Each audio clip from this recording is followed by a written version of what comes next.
lobby up. Hey guys, lobby up. GG's, lobby up. Dude, we gotta lobby up. Lobby up. Hey, should we lobby up? Yeah, lobby up. Lobby up, y'all. Hey, let's grab a beer. Lobby up. Welcome, everybody. You've got Matt and Lewis here in the lobby. What's going on, everybody? Today, we say this a lot, but today we actually have a truly special episode because we are introducing to you all our new series, The Spotlight. Why the Spotlight?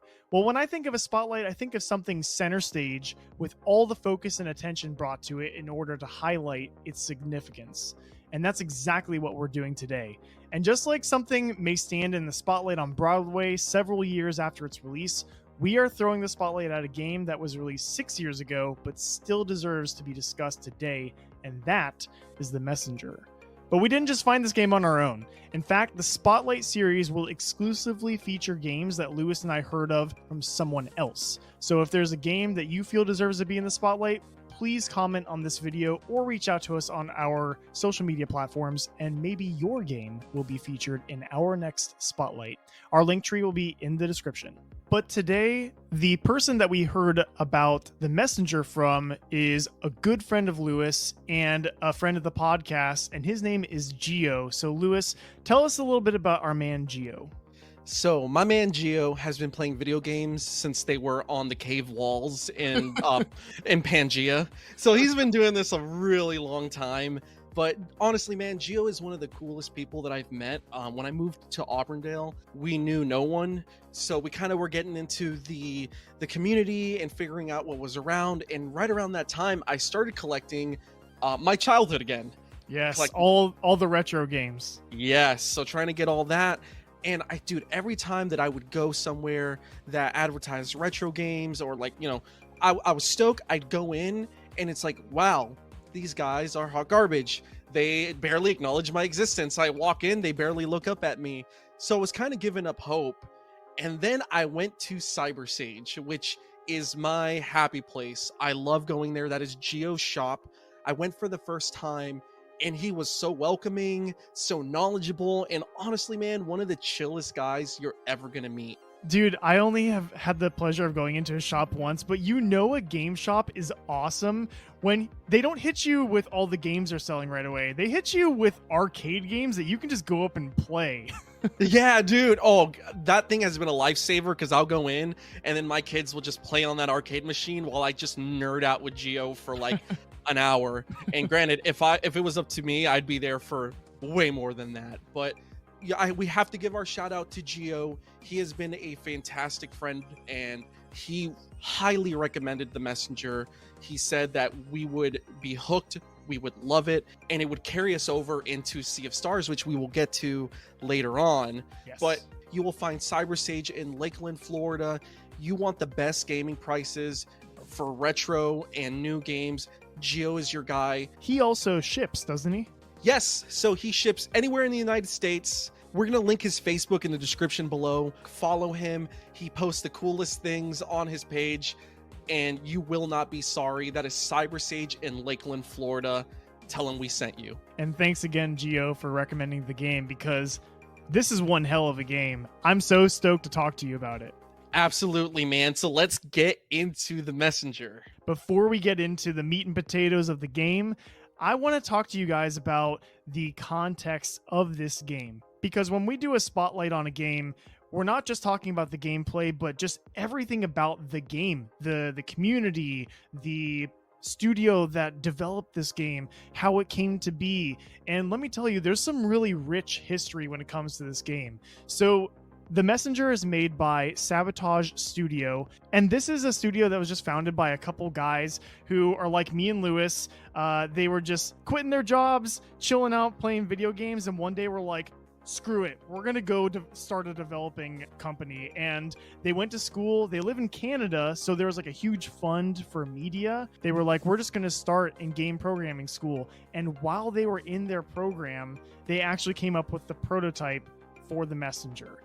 And I just think that's so cool that still to this day, that was the game that they had started with. Dude, and I'm not gonna lie, they're better than us, because at the end of the day, you and I are still a bunch of nurses Yeah. doing this on the side. Respect to them for like taking that leap and being like, you know what, this is what we love, this is what we're gonna do, and everything else is just in the way. And they wound up creating what to me is a freaking masterpiece in The Messenger. Absolutely. And they're the best version of sellouts. Like we need to sell out of nursing, Lewis. Yeah. Screw that. One day I'm just gonna have one too many crises happening on my shift, and I'm gonna be like, you know what?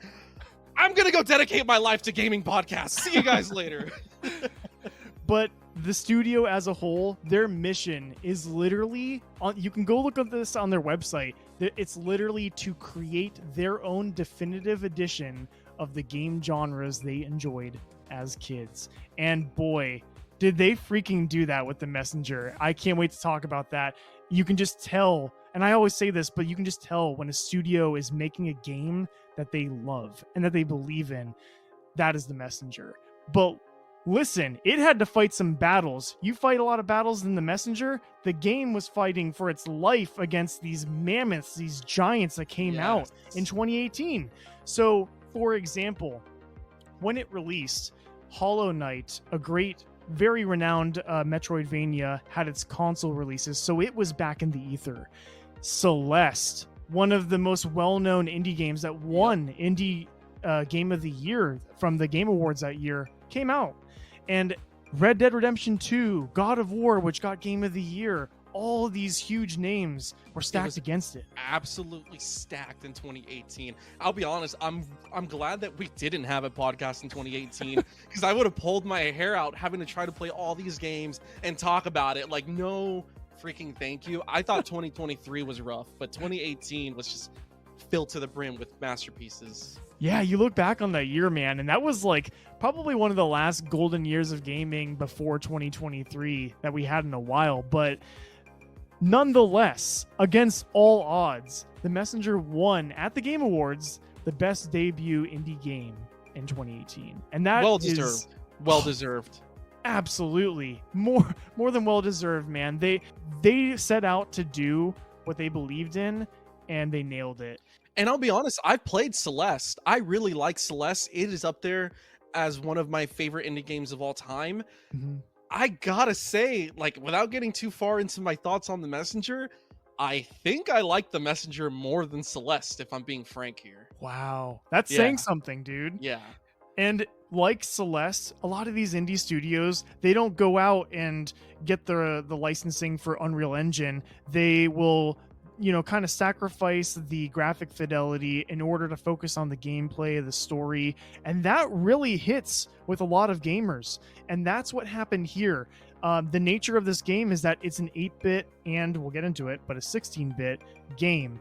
And on pen and paper, that right there sounds like it's going to be this huge downfall to a game in 2018, because you have these games coming out that look photorealistic and bring you into this immersion level. You're like, how are people going to find a connection? So I'll be honest, man, starting in like the late 2010s and even now in the 2020s, I want to say that photorealism and graphics is actually finally taking a back seat, because I've been screaming this since the Wii era and actually the GameCube era, where it's like it's not all about graphics, it's about gameplay. Right. And I think people are finally starting to latch on to that, playing these triple, quadruple A games. God. And being sorely disappointed. And just because it looks good doesn't mean the gameplay is good. Right. And The Messenger screams gameplay and fun above everything else.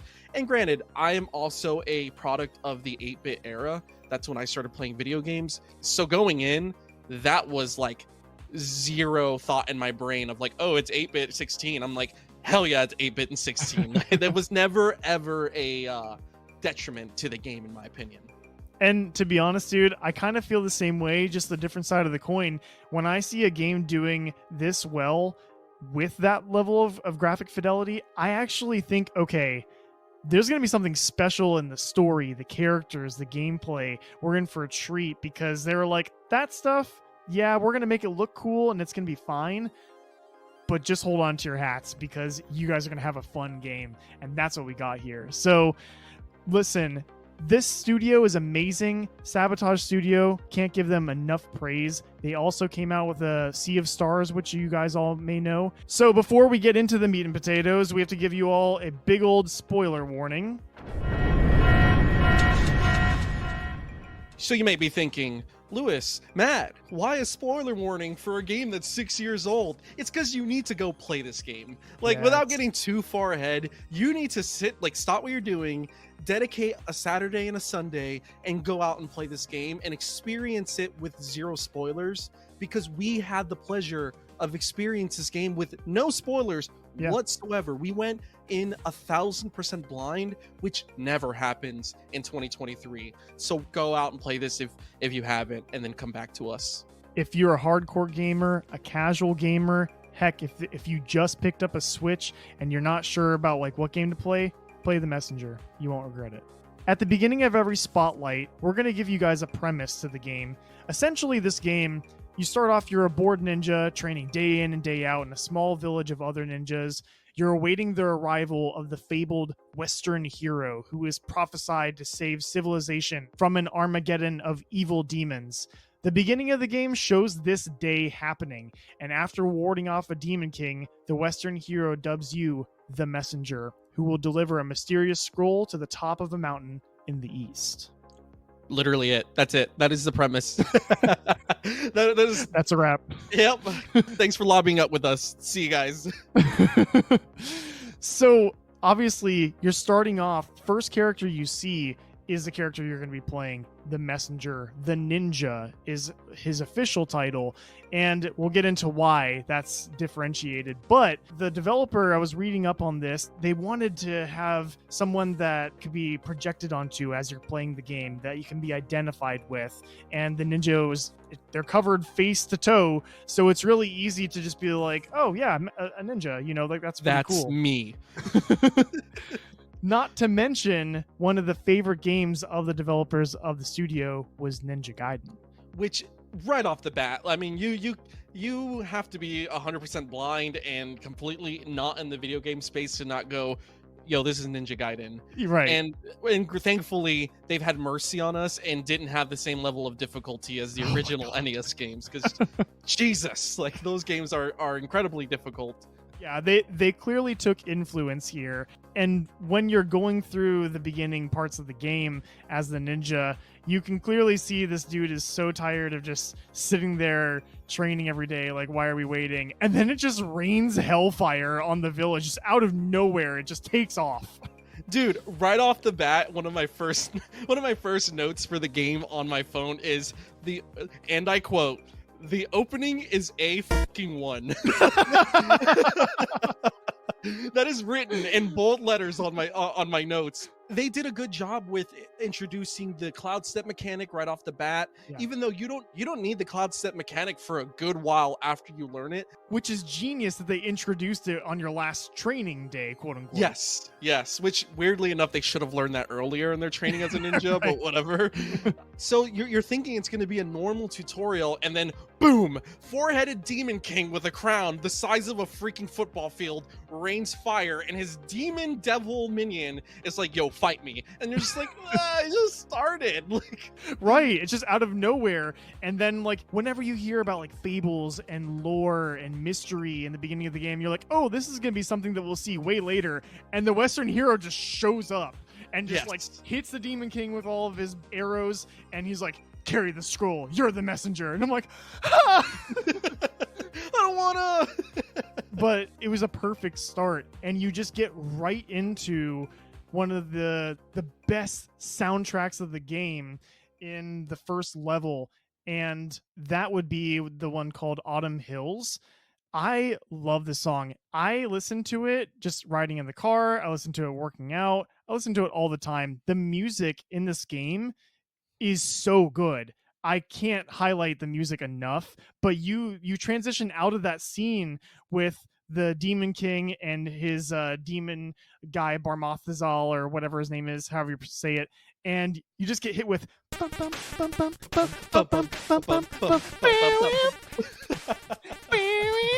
And I'm just like, So oh, good. this is groovy. I'm vibing. And then you're just like cloud stepping, and then all of a sudden there's like makeshift like Koopa turtles, and you're just hitting them with your sword and bonking them on the head, and you're like getting the hang of the game. And by the way, the difficulty ramp on this was perfect And earned. Yeah. Ninja Gaiden, like we're comparing Ninja Gaiden here. Sure. It's just hard. Like it's hard. Like Yeah. it's unforgiving.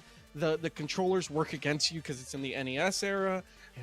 This game, the difficulty is earned. By the time you finish the game and you've developed carpal tunnel, it was earned, not forced upon you. And I have to agree with that. That difficulty curve is just spot on chef kiss, man. Yes. They let you get your feet wet. The boss in the beginning is nice and smooth. He'll introduce you to a couple curveballs, nothing too scary, but you can get through it your first playthrough without any deaths on the first level pretty fairly simply. And it's just ramping it up nice and smooth. But as you're making your way through, you get introduced pretty early to probably the best, like irrefutably, the best character in the game, who is the shopkeeper. And again, reading directly from my notes, I have in quotes, "So I'm this character who will mentor you." And when he said that, like I cracked up. I'm like, okay, I am now aware of the humor. Because in the beginning, like you don't get that self-aware humor until you meet the shopkeeper.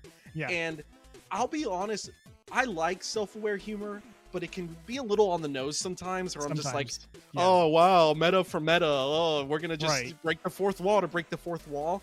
I would say the shopkeeper does it just as well as Deadpool. Like it flows perfectly. I literally have in my personal notes that the shopkeeper is the Deadpool of this universe. I mean, that's the only other perfect comparison. Yeah, and the crazy thing with the shopkeeper is 1 minute he's cracking me up, making me laugh, like all these dumb millennial humor. Let's be real. This game is really, really thick on the millennial humor. Like Yeah. I could see a Gen Z or a Gen Alpha being like, what is this crap? Yeah, this game was definitely for millennials and Gen X. Yeah, and Gen X, correct.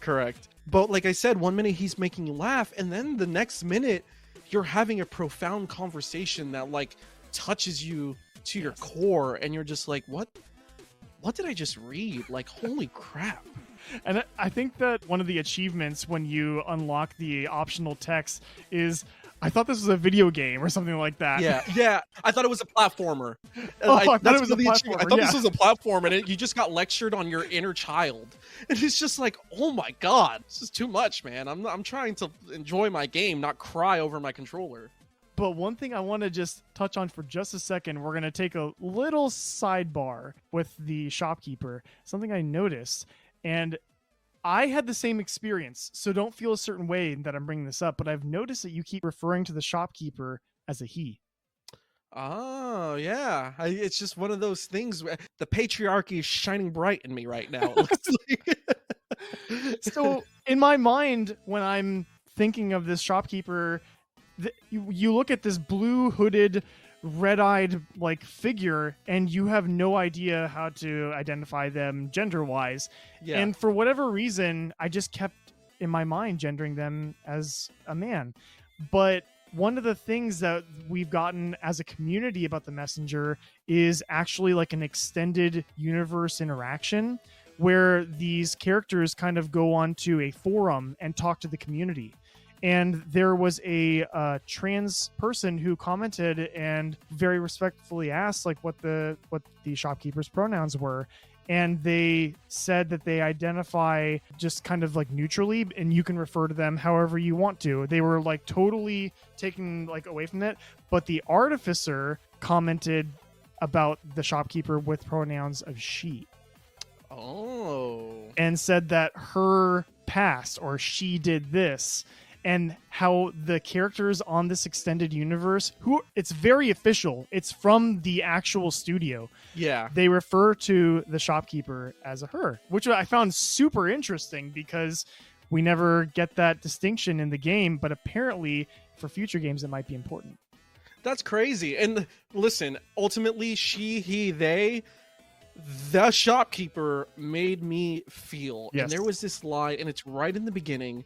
I'm gonna say he if as long as he's okay with that. Like The shopkeeper officially said, refer to me however you want. Like, So- no offense there. the shopkeeper tells you not to get into the cabinet, and I am one of those players that just keeps like doing what you tell me not to do. And Yes. I kept opening the cabinet, and then he lectured me about happiness and reaching your goals. Yes. And I don't listen. Ultimately, I don't remember it exactly word for word, and I don't have the speech in front of me.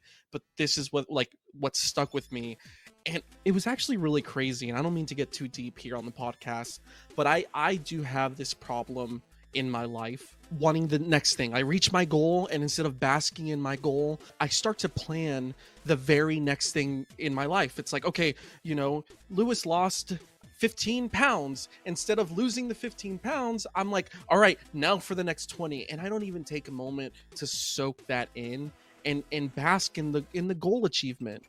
But what he's told me, I feel like the shopkeeper's my therapist.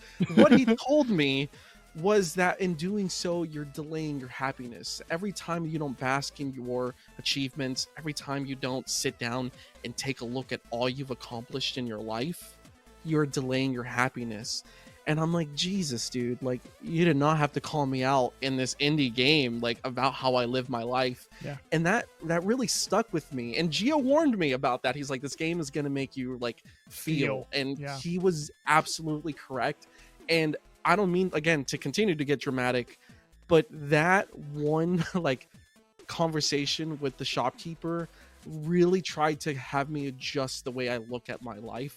Because sometimes I forget that the stuff that I have right now, my family, my home, my friends, was something that at one point I was truly praying for, and I have it. And sometimes we take it for granted. So people, don't delay your happiness.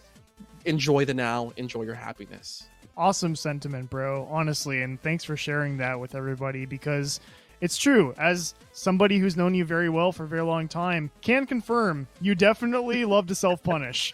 It's very evident in the way that you even play video games.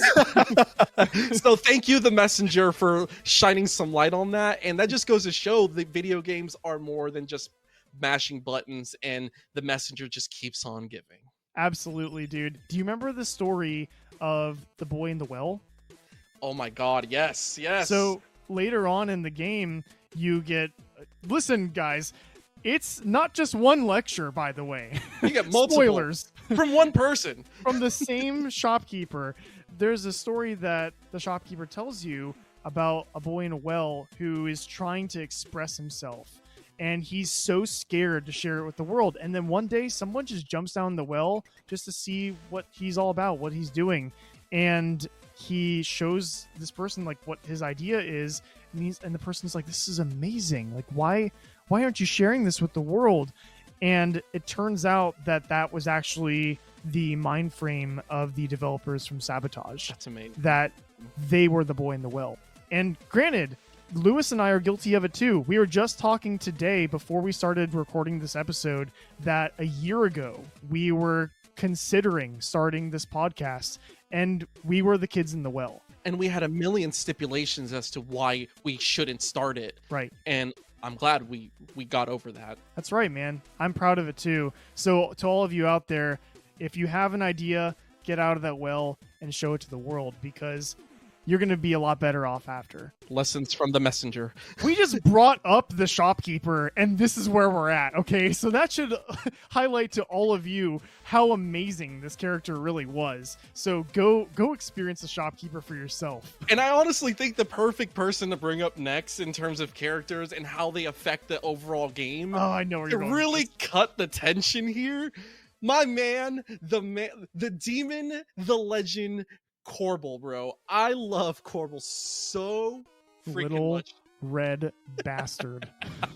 My wife loves him more than me, because when I'm seeing Corbel, I'm pissed because I just misstepped. When my wife sees Corbel, she gets a funny dialogue just making fun of my absolute dog shit skills.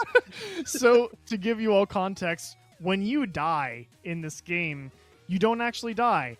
A little red floating demon pops up and saves you and turns back time to your last checkpoint and is helping you continue your quests. And he explains this to you the first time you die, and you're like, whoa, what just happened? He's like, well, you died, and Yeah. I'm awesome, and I saved you. And the little collectible in this game is a time shard.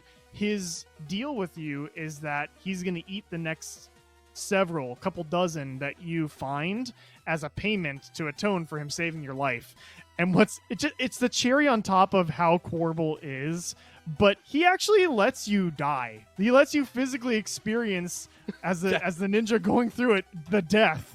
And then he brings you back to life, and he's like, I don't stop it right before it happens. You're gonna feel the pain every time, and you're just like, okay. And let me tell you, my messenger felt it a lot. I'm glad I didn't know at the end how many times I died, and he does tell you periodically how many times he saved your life to rub it in your face. I'm not gonna lie, I'm at least over 250. And that's with the Star Messenger achievement alone, which we will get to that later, because you know damn well I'm gonna talk about that. I think Quarble is the perfect mechanic for this kind of game. You're gonna die, and if you're limited to a certain amount of lives or the possibility of a game over and starting from the beginning or the title screen like you do in the original Ninja Gaiden, you're less likely to take risks. Yes. And I have to say, Quarble is the reason I mastered this game. Because without Quarble, I would not have taken the intense amount of risks that I did. Yeah. And I wouldn't be okay with losing and dying in the game. So shout out to Quarble, because again, at the end of it, I truly and utterly mastered this game.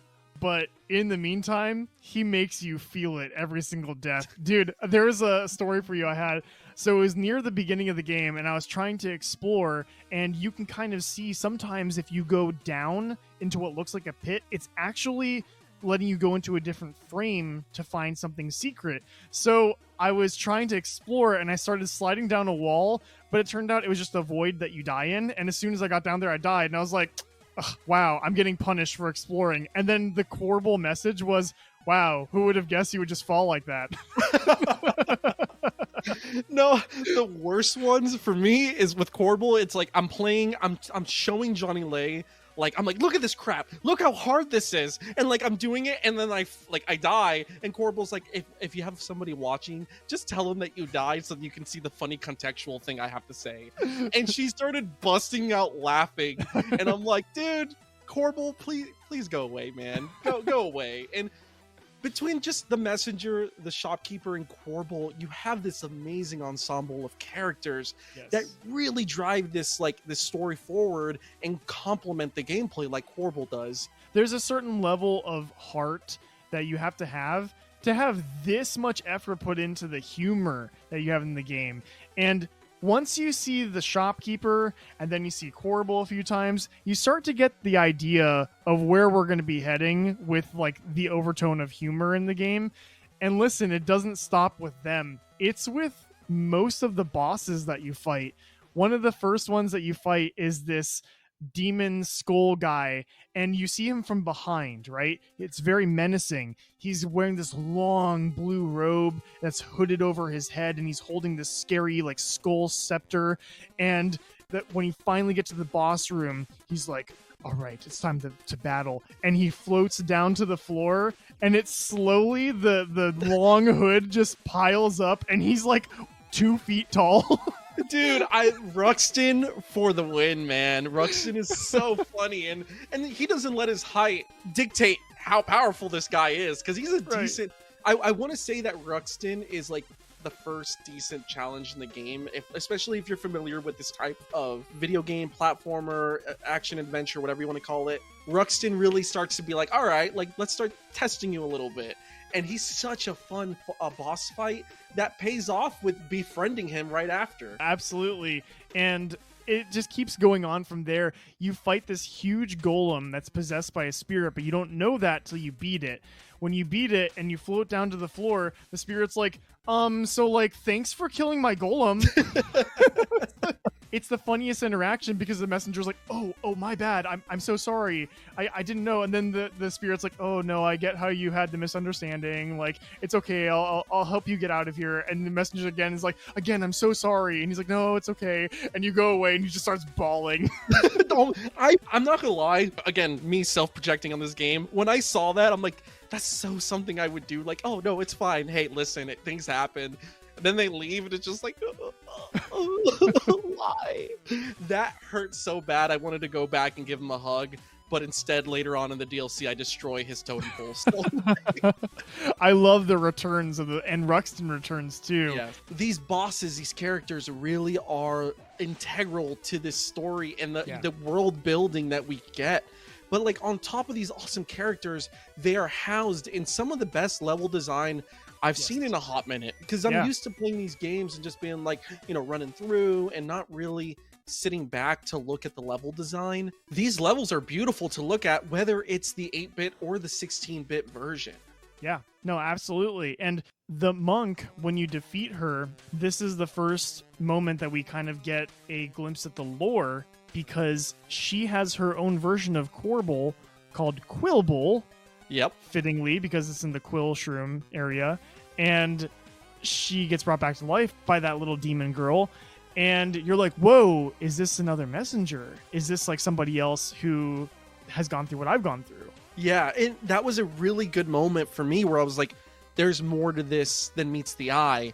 And listen, like, skipping ahead, because this game has so many components to it. You have to deliver the scroll to the top of Glacial Peak. You get there, you think it's over.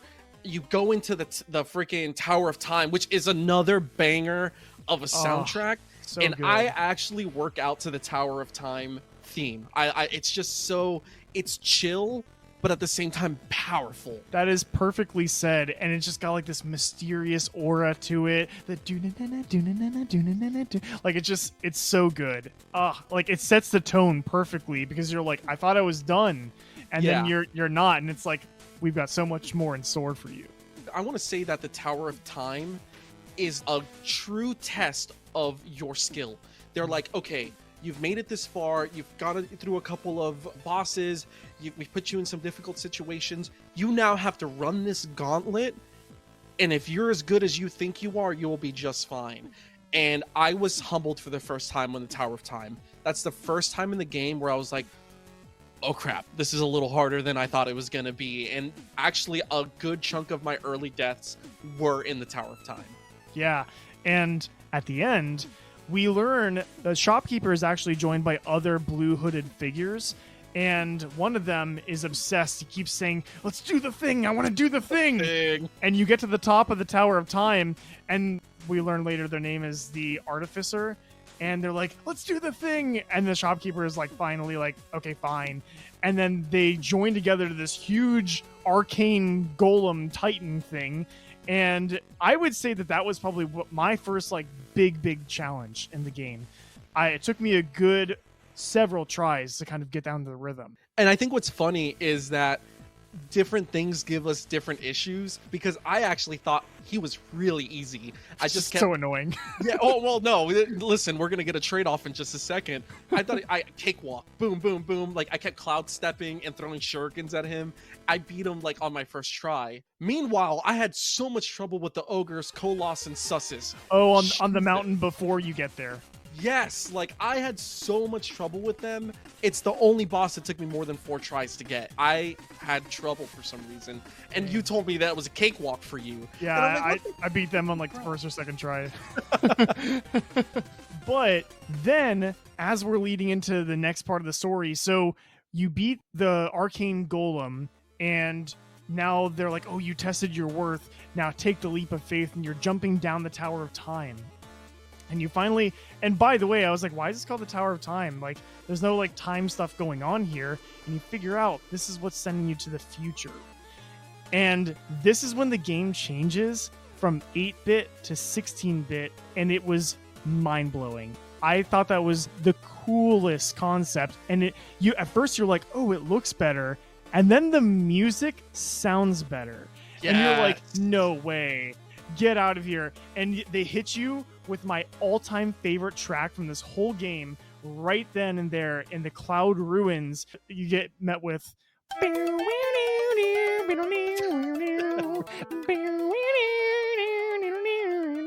and you're just like, there's so much more to this game, isn't there? And you're constantly now going to be going back and forth from past and present ninja. And when you're new ninja, you look badass. And the shopkeeper makes a point to tell you, because you go in the shop and the shopkeeper's like, wow, that is an awesome hat. Dude, the hat bit was so funny, man. I couldn't stop cracking up, because then the second time you go into the shop, the shopkeeper's got an identical hat on, and the ninja's like, oh, looks like you're copying my style. And they're like, the shopkeeper's like, I have no idea what you're talking about. Dude. And again, the jokes that keep on giving. And you want to know something about this game that I really like? Nothing is said just to be thrown out there and like a one-off joke. Yeah. There is always a tie-in to all of these things that these characters said. Because speaking of Cloud Ruins, that's the first time we meet Manfred, the dragon. Yes. And let me tell you, when he's chasing you through the freaking Cloud Ruins, that is the most like It's anxiety palms inducing. moment, dude. I was like, please, please, please, please, please, please, please. Like, I was freaking out. But then he winds up being the chillest dude in the whole game. He's like, he just wants to be a butler. Yes, he's just the friendly dragon that wants to be a butler, and his name is Manfred. And what made me laugh is like, I thought that was a one-off thing to say. Like, I just want to be a butler. Like, and then you're just like, ha ha ha, quirky. And then later down the road, like 3-4 hours later, you're riding on Manfred through the clouds, fighting a robot butler. Don't ask me why. On a freaking on-the-rails shooter, which is like a thing we'll talk about, how this game just flips to any genre. And the it music wants. in that was just so good. Yes. So like, you beat this robot butler, and Manfred gets his wish, and he's like, "Do you want to be my apprentice?" And like, Manfred's like, "Yeah." Like, what? I want to. I'm of course, my dream is to be a butler. So something that could have just been thrown out there and never talked about again had a payoff that nobody asked for, but we all needed. Right, yeah. The connection that you get there. But before we get down to that point in time, when you get through the Cloud Ruins and you free Manfred from the evilness that's corrupting him, you then keep traveling east. And they've got this badass soundtrack playing that's prepping you for this moment. And you're trying to stop the Demon King now. And when you get over there, there's some soldier, some sci-fi looking soldier who is trying to fight, and you're like, holy crap, we just did a loop and we're now the Western hero. So that is the first plot twist of the series, in my opinion, because at least me, going in, I knew that there was some sort of 8-bit to 16-bit transition. Right. I didn't have the context of it, so it was nice to know it was actual time travel. But when I got to the point and I'm like, holy crap, it's a loop, that was mind-blowing, dude. Yeah, no, for sure. And then in perfect messenger fashion, they put you into the shop where the shopkeeper is, and he's like, oh, big reveal, huh? Isn't that awesome? And they're like, breaking the fourth wall. But then you become the shopkeeper. You get to go open up that cabinet and put on a blue robe, and now you are that sci-fi soldier's shopkeeper. And in messenger fashion, he dies. And dies. He doesn't get a corbel. He doesn't come back. Well, it's because apparently, because I was like, why did he die? We were supposed to give him the corbel. And we were never told that. And we were never told that because the other shopkeeper's crap at his job. He may be an awesome mentor, but Jesus, mentored me on how to be a shopkeeper, but we didn't give him corbel, and he died. But that wound up being the key to getting out of this crazy loop. And that's where the second plot twist that I did not see coming, which is this isn't just a Ninja Gaiden inspired game. This is also a Metroidvania. And that I did not know that I was going to get myself into that. Right. So all the levels that you just went through are actually connected, and you need to explore them to open up new areas to get these musical notes that are going to unlock this music box that's going to be pivotal for the ending. But in that time, you're doing a lot of backtracking. You're doing a lot of going from place to place and finding new challenges. And dude, some of the hardest stuff is actually in this content, like when you're going through the dark cave. But you also get some of the deepest lore that leads you into this universe that we're actually stepping into. And you're in this sunken kind of like ruins, and you start learning about these guardian gods. So apparently those guardian gods have a really big role to play in the Sea of Stars, which we haven't played yet. Right. I was specifically told, because Gio also really wants us to play Sea of Stars.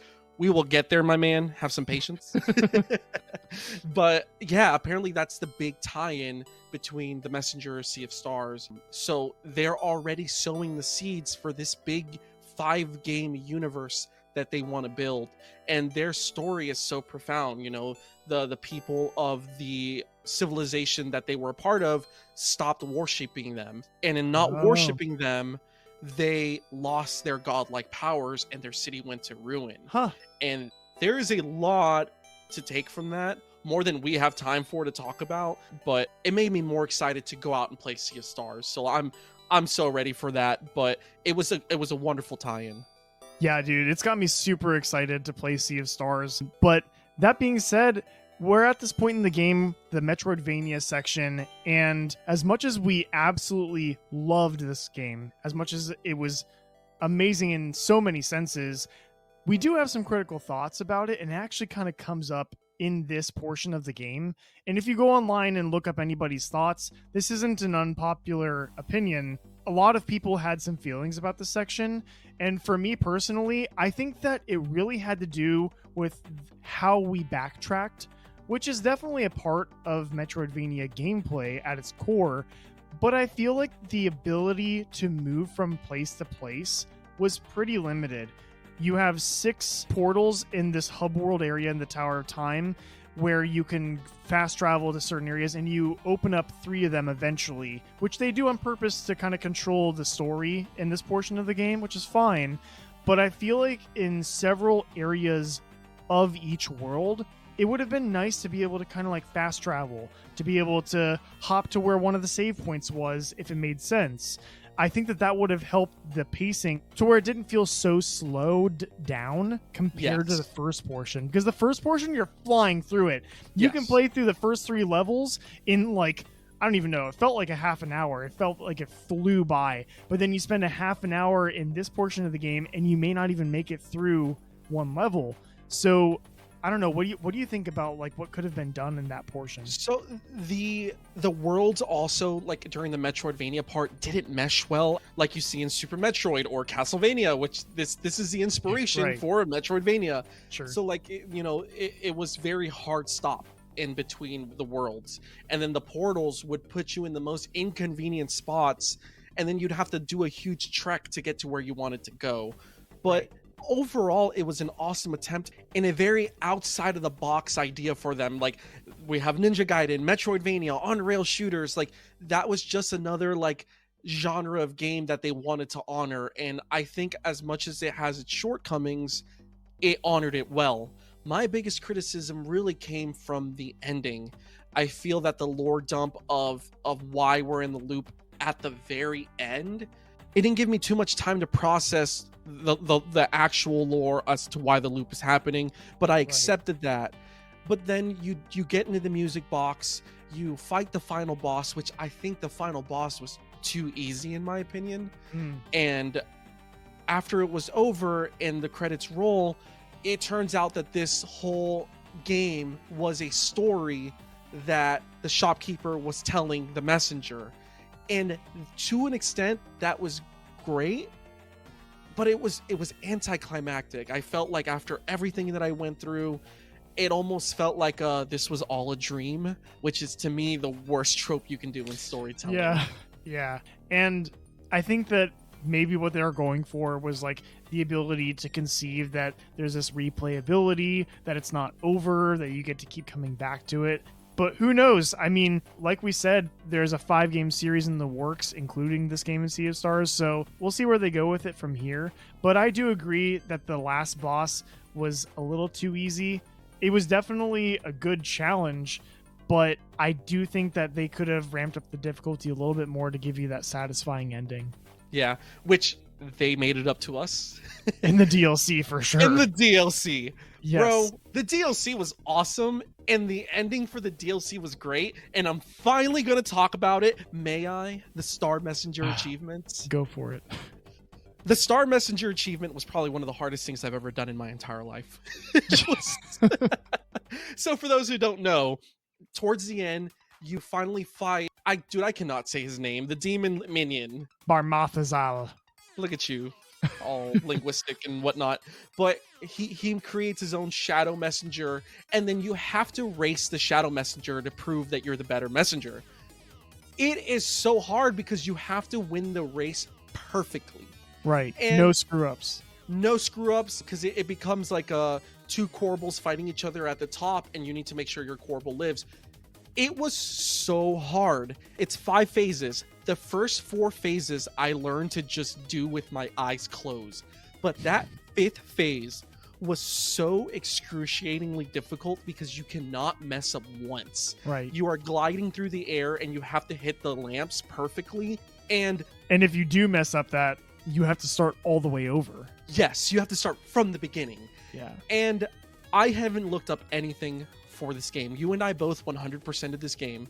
Yeah. I didn't look up anything until I got to that achievement. It was one of the last achievements I wanted to do to 100% the game. And I finally caved and looked up how to do it. Not helpful at all. It basically just said, just get good. And you should see the amount of forum complaints on how difficult this is. After like 2.5 hours, in like 100 deaths, I did it. And it was the most satisfying, gratifying thing I've done in gaming in recent memories. I swear I'm going to print out the screenshot of me with the achievement screen at the bottom, and I'm going to post it in my game room. I'm so proud of that. And right after that, we get the actual good boss fight ending. Dude, that boss. So for those of you that don't know, Lewis, as far as like workout goes, he's really into boxing. And I had played the DLC before Lewis, and I was like, bro, have you played it? Have you played it? And we were in preparation for this episode. He's like, I'm going to play it. I was like, dude, the fact you haven't played it yet is driving me crazy because I really want you to fight this last boss. I'm like, you of all people are going to love this last boss. Lewis calls me the other day and he's like, I did this stupid challenge. And I'm like, yes, now you can finally do the thing that I've been wanting you to do. The thing. I'm like, I want you to fight this fight. And he's like, I actually got to go to work. And I was like, dude, no. I was at the doorstep of that final boss, and I'm like, I got to go to work. But what did you think? Dude, so it's basically, and it's one more last hurrah from the developers glorifying these different genres from bygone eras. Yeah. And we got Punch-Out. Yes. And I was just like, no freaking way. Because yes, I am a lover of all things boxing. It is in my blood. As a Mexican, boxing is a huge thing. And so is the Punch-Out series in Mexico. And really fighting games as a whole. But that'll be a topic for another day. The Punch-Out ending was the ending that I really would have liked in the main story. We had enough philosophical moments throughout the game where I would have just been okay with an over-the-top crazy ending with just a finite end. So getting that in the DLC was just a nice little send-off from this game that I will one day revisit again, dude. It was just an excellent experience. Yes, absolutely. And it was definitely a lot of fun to have that variety of gameplay. And that's just what you get with this game. The DLC is free. If you buy the game, you get to play the DLC completely for free. There's so many different things that you can do in it. Just a lot of fun. So, all of that said, my friend, we've talked about all this awesome lore, all this funny, hilarious interactions that we have with the characters, crazy fun gameplay. What do you give as a score for this game? So, I have been thinking about this since the moment I put the controller down for the first time, because I actually went back later to do the DLC.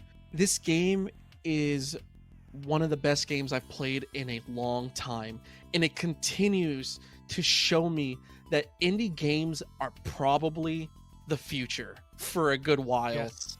At least until these huge developers can get their together and give us what we want, which is fun, dynamic gameplay first. Visuals are just an extra thing for us. Right. I give this game a 9 out of 10. And I struggled with that because I was between a 10 out of 10 and a 9 out of 10. But given the criticisms that I've given it, I did get a little bogged down for a bit right after the transformation and the 16-bit high comes off.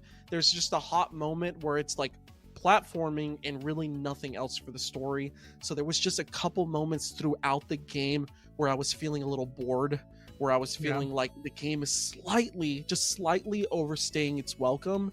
And again, the ending to me, which is supposed to be one of the biggest parts of forget any game, games from 8-bit and 16-bit eras, when I'm done beating the game, I sit back, look at the credits roll, if it even has credits, and I just sit there and I'm like, wow, that was mind-bogglingly amazing. And by the time the credits rolled for The Messenger, I just wanted a little bit more from the ending.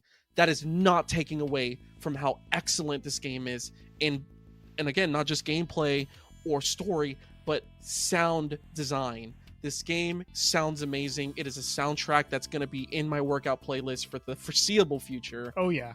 9 out of 10. Go play it. This has my stamp of approval for just about any recommendation anyone's looking for. So go out and play this game. Which, before I get into my score, yours is totally fair. 9 out of 10 can easily be justified. Metacritic gives it around 86, which I think is respectable and also fair.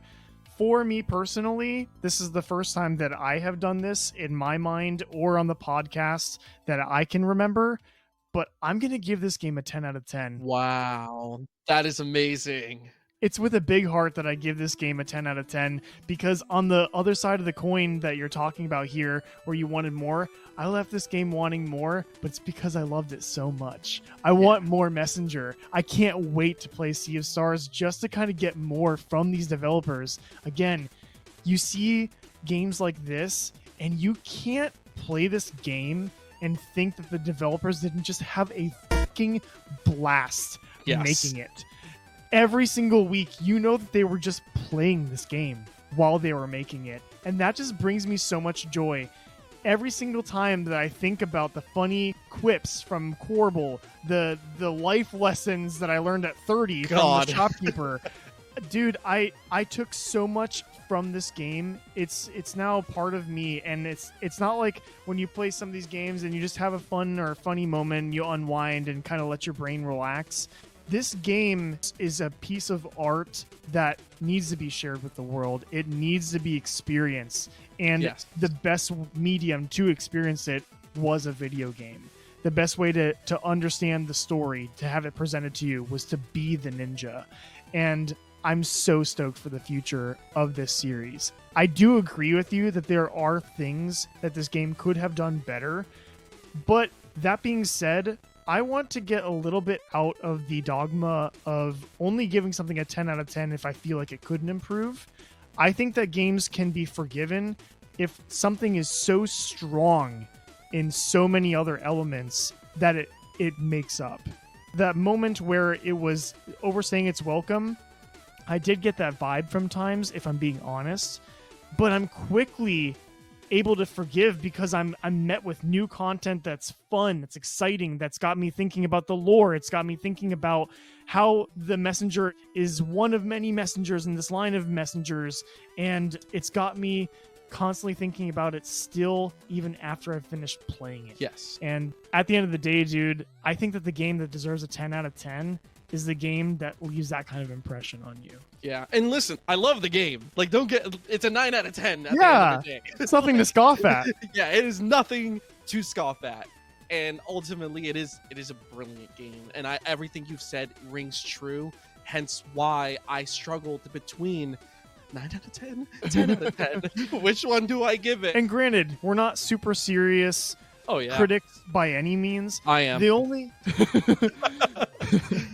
The only reason that we are getting ever so marginally more serious about our scores is because of something that we are about to introduce to you, which Lewis and I decided that whenever we want to distinguish a game so that way our listeners can know, is this a game that Matt and Lewis truly love? Is it a game that Lobby Up puts their seal of approval on? We decided to go ahead and create a seal of approval. And that being said, any game that has an average score between Lewis and Mai's rating of 9 or higher is going to get our brand new Lobby Up Must Play. And we are so happy and proud that the first Lobby Up Must Play goes confidently to the messenger. And we have to give one last thanks to Gio. Yes. Thank you so much for recommending this game. And you continue to just be a wise sage in the gaming industry. So go out to Cybersage, and he ships to anywhere in the country. Go out and support your local retro game shop. They're keeping the medium alive. Absolutely. You called him a sage. I was like, you might even call him a cyber sage. We definitely owe Gio a huge thank you for showing us this game. And that's what's got us so excited about the Spotlight series, because we got to experience and discuss a game that meant so much to someone else. I would argue that this is how the gaming community has been built over the years. Sure, playing online with friends is always a great time and definitely supports building that foundation, but sharing a piece of art that you have invested yourself into with someone else, it's like listening to your favorite song with a friend. For a moment in our life, we get to take a break from the hustle of the world and appreciate one of life's gifts that are worth living for. And that is what we're all about here at Lobby Up. So allow yourself to feel some happiness and experience a game that just couldn't be hidden from the world. Go play The Messenger. And if you are listening to this episode and it made you think of a game that means something to you, please share it with us in the comments, and it just might be featured in a future Spotlight. Thanks for lobbying up with us today. See you guys.